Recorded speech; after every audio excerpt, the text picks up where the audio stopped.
In this video I'm going to show you how to delete Google search history on your iPhone. That is quite simple and easy to do, so let's begin. And first, open up your web browser and go to google.com, and here you have to log into your account. You see that I did it before. And once you are logged in, hit on these three horizontal bars and there hit on your data in search. Now there scroll down for a bit and here tap on manage your search history.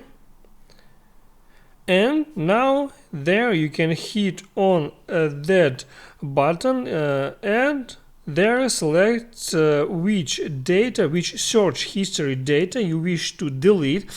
You can delete data for today, or you can select custom range, or you can hit delete all the time, and also there you can set up auto delete.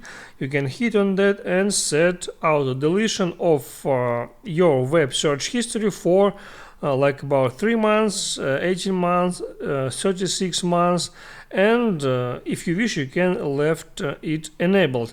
I'll disable it and I'll just now hit on delete today, and now deletion is complete. And guys, that's basically all about how to delete Google search history. So don't forget to hit the like button and subscribe to my channel.